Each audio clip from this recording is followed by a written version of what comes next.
Now, I'm very glad and indeed elated to invite a person who's the most down to earth, a person with a charming smile, a people person to address us today. In fact, he put his entire trust on the Hosur chapter, which is a very small team, but yet effective, highly effective team.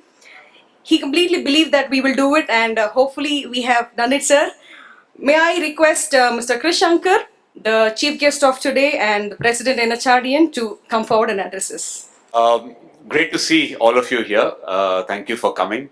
And thank you to the Hosur team for kind of putting together this wonderful kind of summit. It's not very easy. We've seen this. Many of you are working, full-time jobs, which are all very busy.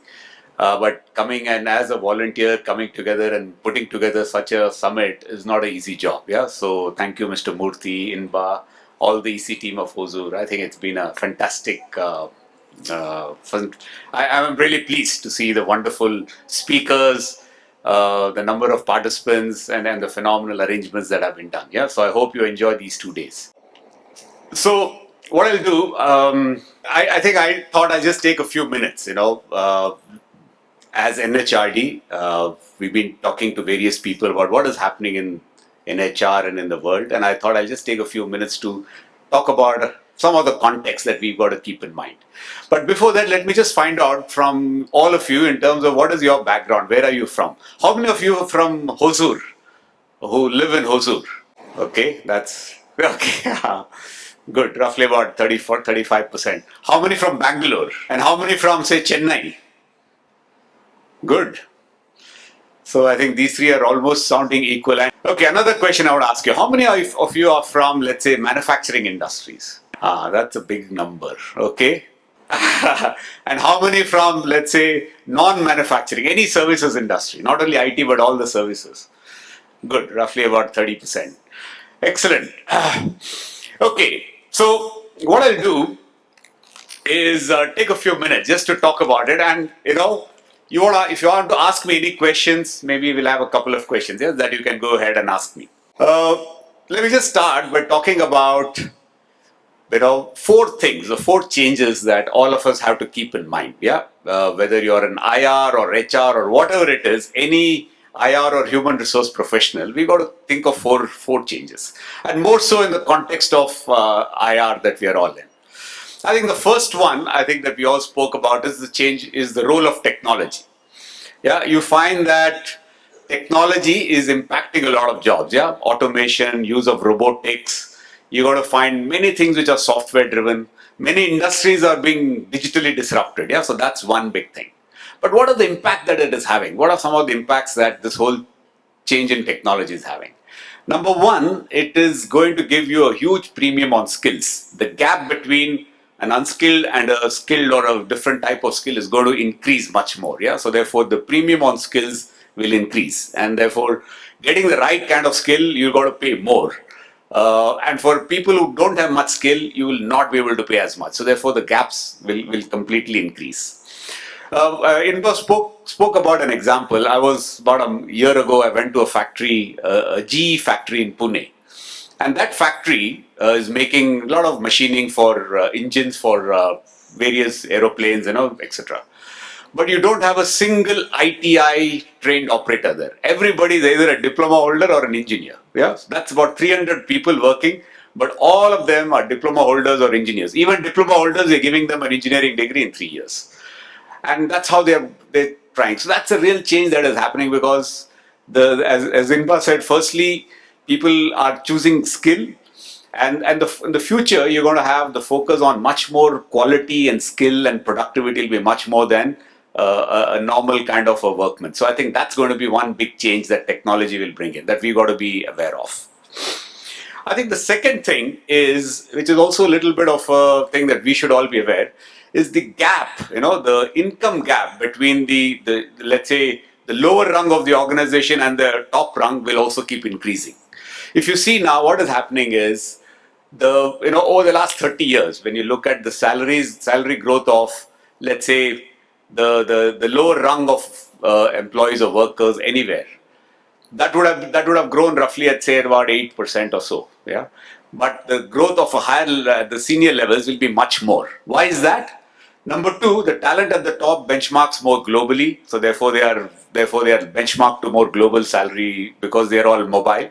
Number two, there is much more premium that organizations are willing to pay on skills, and this is going to be much more as we become more global. This gap between people who are at the lower end versus the more skilled at the higher end will continue to increase. Yeah, so we've got to keep that in mind and see that how this rising inequality, how do we manage? And that's an important thing that as HR people we got to think and see how do we really manage that.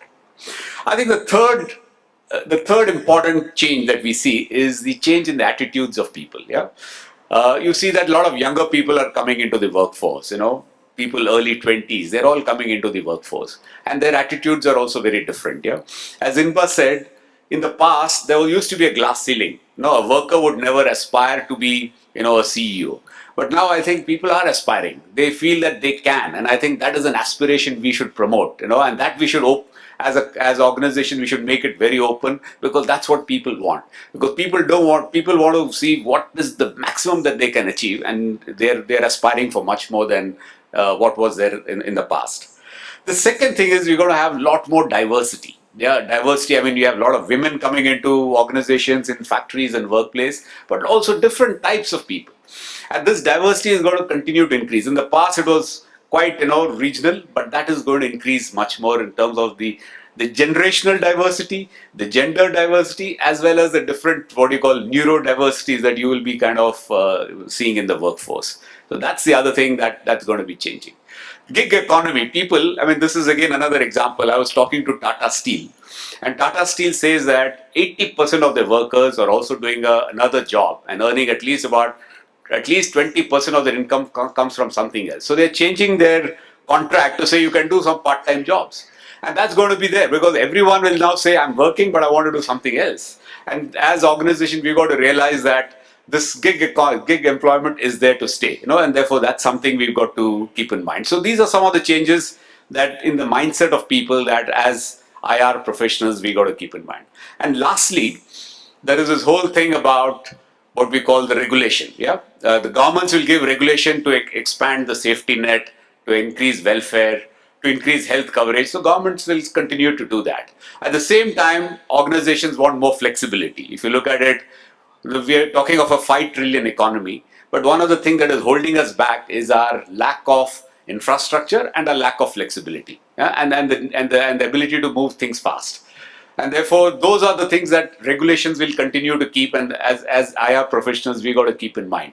We got to expand and ensure that larger number of people have better welfare, safety, those kind of things. But at the same time, how do we really create much more flexible thing? How do we ramp up fast? How do we scale up fast? Those are kind of, and also be very agile and flexible. So that's what regulations will do, the business context. So as leaders, we got to keep that in mind. So I think these are the 4 changes that are happening around. The technology changes, the changes in increasing inequality that you would see over time, the changes in the attitudes of people, and lastly the regulatory changes or what the business wants. So those are the 4 key things that we got to keep in mind. If those are there, then what are some of the challenges that I think we should set out as IR professionals? Yeah, I think the first one is this whole challenge that we got to do is how do we meet this challenge of productivity? Yeah, how do we get people to be? See, the future is all about productivity, all about quick learning, all about people able to be much more flexible. And this will only come getting our workforce to have a much more focus on learning, continuous learning, and giving them opportunities to learn.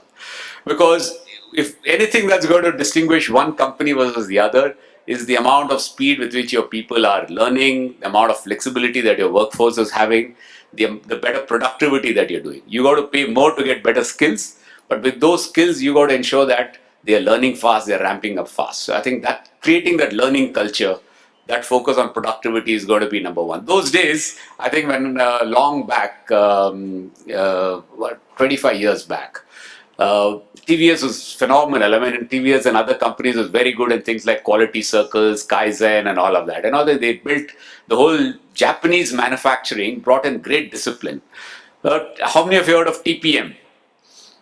Yeah, I think TPM was there those days, which again Japanese brought in the 5S, Kaizen, TPM. And these are all about 20 years back. Great concepts in manufacturing that came in.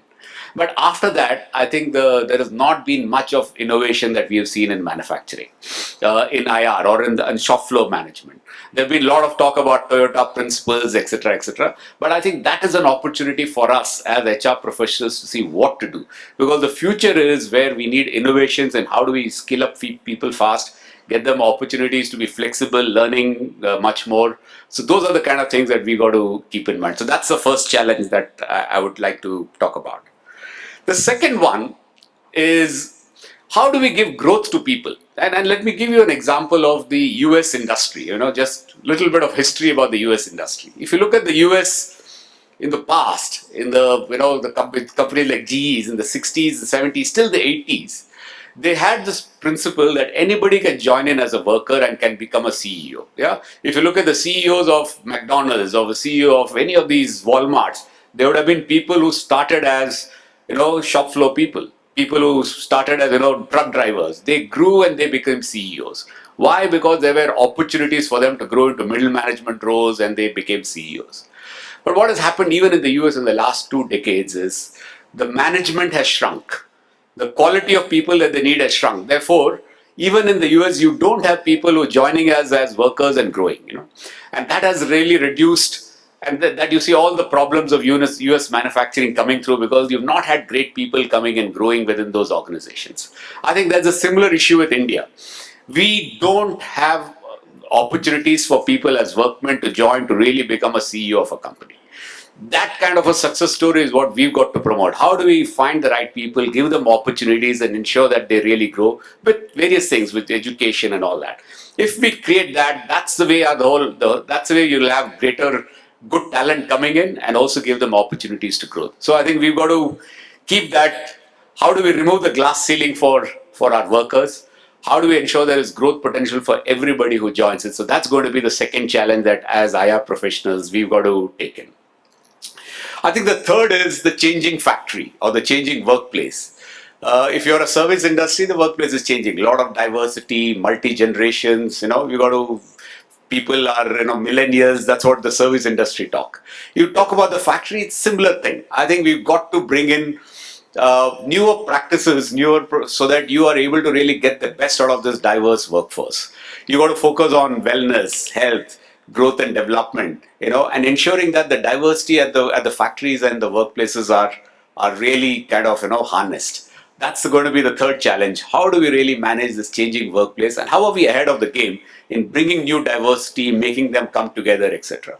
I think the future will be the organizations where any factory or organizations where you get people in, very diverse people, give them different opportunities to grow, work together, and take care of their different needs and people of different generations. Yeah? So that's going to be the third challenge that will be there. The fourth challenge that we all have is when you started, we used to have a formal contract. Yeah? There's an 8-hour job, this is what it is, etc., etc. That formal contract over time changed to some kind of a psychological contract. The long-term kind of, you join the same company till you retire is gone, but there is psychological contract that we will make you employable, etc., etc. But then over time, that's also changing. That contract is becoming more an entrepreneurial contract because these people have different opportunities to do. So how do you really manage this thing about keeping people employable, keeping people growing, but also manage this whole entrepreneurial element there. Yeah. So therefore, we've got to manage to become a much more, the way we manage people has to be much more as how do you manage a group of entrepreneurs in different organizations. And the last, with putting all of this, is really how do you create a new paradigm of IR. I think if you look at Europe and other places where, there are things like works councils which have been established. There's a lot of mandate by the government for getting workers' participation, profit sharing, etc., etc. And they've been established and they've done their job there. US doesn't have anything, but it continues in its own way. You have Japan, which has got a very different way of doing. What is this unique paradigm of management or IR that we are going to come up with? I think that's where I think we've got to come up with something. India has got in a way, great talent. I think talent that is more aspirational, talent that is ready to learn. But we got to come up with a new model of IR which really takes the best of all of these. How do you get better participation for them? How do you get them to grow faster? How do you really, get this diversity of our workforce much more? I think in the past, getting a settlement used to be like a huge drama. When I was in my old company, Hindustan Lever, and I've seen the worst of militancy. During the 80s, I've seen the militant unionism in our factory in Bombay. Even in our guest house, where in a training center, not guest house, in a training center where there were people who were about 10 people cooking food and serving, they created a union and we had to go to the labor code. So we had seen through all of those. But those days are gone. The new paradigm that is needed is how do we get the best of getting more participation of workers? There's something to learn from Europe in terms of these works council and how do we really do a more proper way of running things. There's something to learn from Japan in terms of how they're really getting a lot more discipline, etc. We got to learn about how do we grow people. Yeah, I think putting all of this together, I think maybe at the end of this 2-day summit, if we can say these are some things we will do and create a new paradigm for industrial relations in this country, I think that will be a great contribution of this conference and of creating a new wave within IR within the country. So I think those are the 5 challenges. Number 1, just to summarize, the challenge of how do you get more productivity and flexibility in your workforce, which will only come through continuous learning and creating that learning culture. Number 2, how do you provide growth opportunities for people within your organization? And we got to ensure that the worker has a chance to be the CEO. And how do we keep that as a thing and do that? Number 3, this diverse group of people, how do you create the new workforce or the new factory? In 10 years from now, the factory will have to look very different. It will have to have lots of women, different diverse people, young people, old people. How does that factory work? So how do we change that? And what kind of policies and practices we need to put in place to get to that kind of a workforce? Number 4, how do we manage this thing about this new contract with our people, which has got to be looking at more like an entrepreneur, more like this continuous employability promise, as well as giving them different opportunities. And lastly, I think the challenge for us is to come up with a new paradigm of how industrial relations or the way we do industrial relations can be a kind of a boost for the organization. Because if you can build that unique advantage, if you can build something that is sustainable, give more flexibility, you will be able to do a phenomenal role for the country, for your company, and for the whole profession. So thank you very much. It's a pleasure to be here, and I thought, I hope you have a wonderful conference in the next 2 days. Thank you. To all the participants, KRISH, very enlightening. But I want to stick to the theme of the, program, New Dimensions in HR. After the end of the Soviet Union and with the globalized trends, the socialists are pulverized, hardly a presence in the legislature now in our country. Where is the worker's voice? We are speaking about productivity, performance, profits. Yes, that's from the employer side, from all of us. That's why we all, play a significant role. But look at the social context today. Bulk of all the legislation or whatever is happening today does not factor in the social context. And therefore, the point that you made, the gap between the have and have-nots, the highly skilled and the not so skilled. And just to cut short the question, is that we have a very large workforce. Out of the 47 crores, 36 crores plus are in the unorganized sector, predominantly unskilled or semi-skilled. How do we address this issue, the social issue? Oh, it's a good question. Yeah, I think, see, as I said, that's one of the concerns that we should have as IR professionals, because there is going to be, over time, we will see rising inequality between the haves and the have-nots. Yeah, why? Because of lack of skill, lack of opportunities. So what is the way to do it? I think we got to give more opportunities for people to really grow, which will come through training, giving them better opportunities, much more vocational training at the grassroots level, but also ensuring that those people are given opportunities. If you look at a country like Germany, there are much more stronger focus on vocational school, apprentices, etc., where people get skills and grow. And India, we don't do as much because we don't give them prominence. Because as Inba had mentioned, when people come there, they feel that they want to do an engineering and grow, that kind of thing. So the focus and rewarding for skills for people who have that will be a big thing that we've got to do. So the social issue is a larger issue. I think we got to, all of us have to be cognizant of that. But I think within our own organization, within our own sphere of what we can do, I think we can do these things. Ensure that we get more opportunities to people. Ensure that you ensure they have opportunities to learn and grow within the organization, within your community. I mean, if you look at every organization, what can we do within our own community? Ensure that within your community, there are many organizations. I mean, if you look at TVS, Titan, Tata Steel, they do a phenomenal job of kind of managing and ensuring things in the community work. We've got to do that. More organizations have to spend saying, okay, I want to ensure that people in the community are also growing, so they also share in the growth. How do we train them? And that will only come through giving them better opportunities. Yeah, it's a big issue, but I think we got to be aware of it and see. Well, there's no one answer to it, so we got to keep working on it. Sir, I'm Ashok Kumar from Chennai. So Yeah. I understand whatever the 5 points you have mentioned, it is well applicable to the manufacturing industries. Very well, we can say that how to increase productivity, flexibility, diverse and all. So how do you take these things in the service industries like Infosys? So what are the measures you are taking in this? At least you can tell 2-3 actions from your Infosys. No, I think these apply everywhere, whether it is services or manufacturing, they all apply. I think if you look at a service industry, what is there? I think one of the things that we have in our service industry is how do you train people pretty fast, yeah? Because there's a lot of change, so we got to ensure that a lot of training continues to happen. We also have attrition, and on average in the service industry, the attrition is about 15%, 15 to 18, 17%. So how do you really ensure that the right people continue to stay in the organization? So what we do a lot is provide people a lot of opportunities to learn and a lot of opportunities to go to different jobs, apply IJP so that they feel that whatever their choice, they can see within the organization. So that's number one. Number two, we also have to create an environment where there is a lot more what we call a culture, an employee experience where they want to work. That means more open environment, more opportunities for them to really feel that they are doing meaningful work.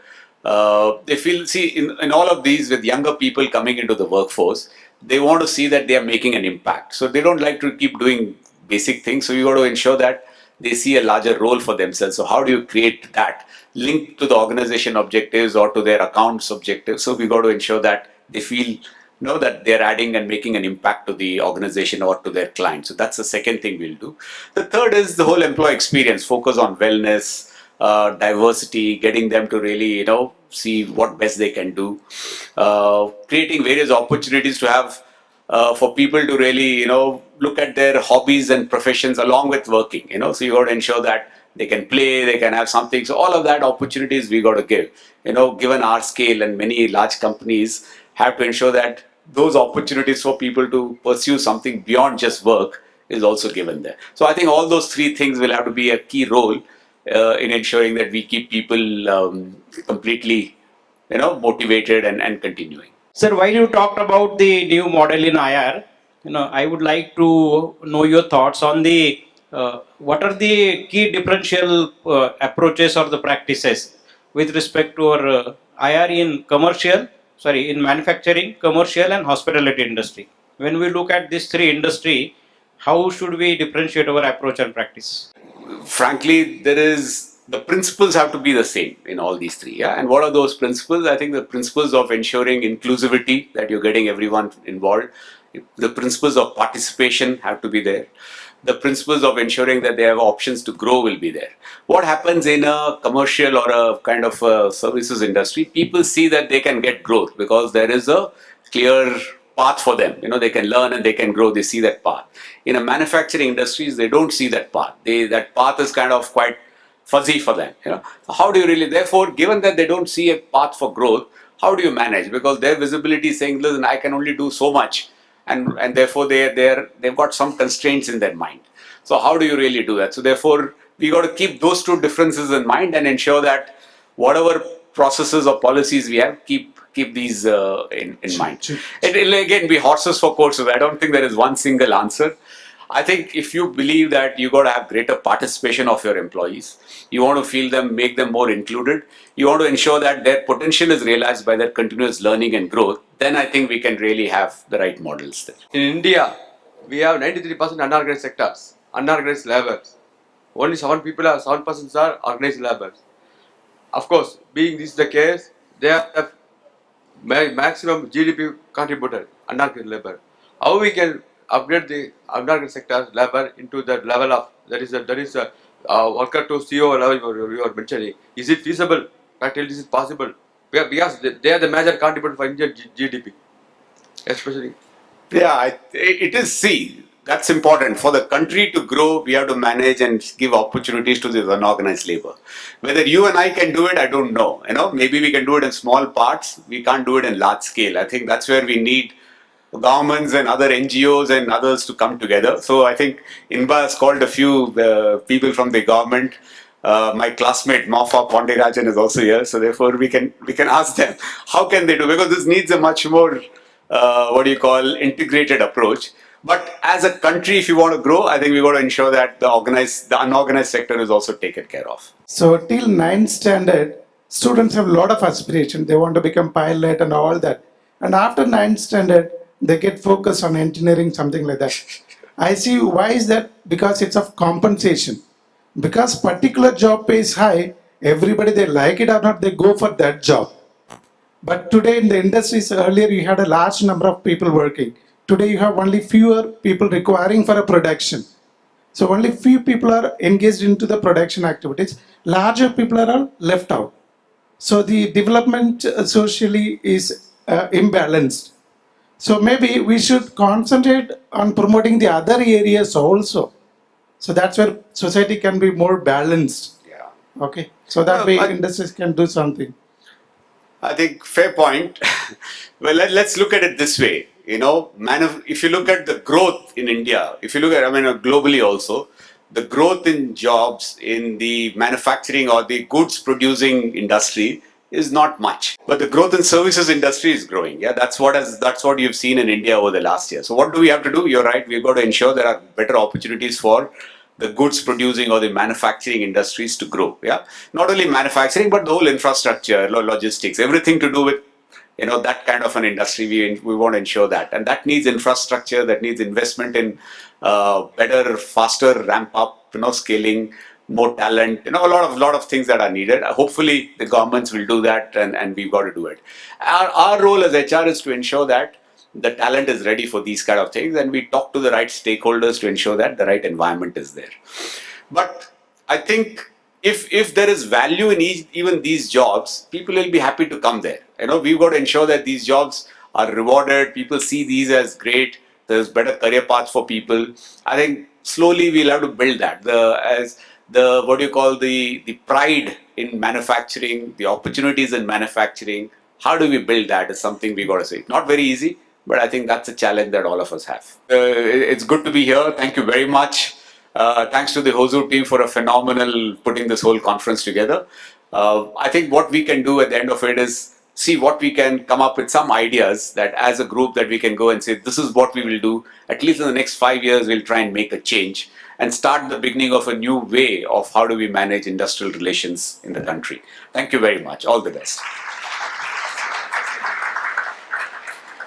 So may we request you to stay on the dais for a couple more minutes.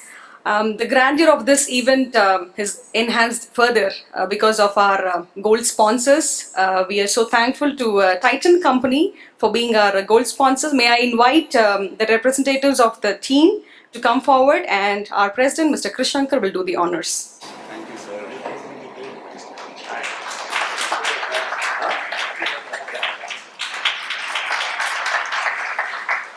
Time of the day that we honor KRISH, all right, for his presence and of course for the beautiful and enlightening speech that he gave us. All right, may I request all the executive committee members of NHRD and Hosur to come up on stage to felicitate.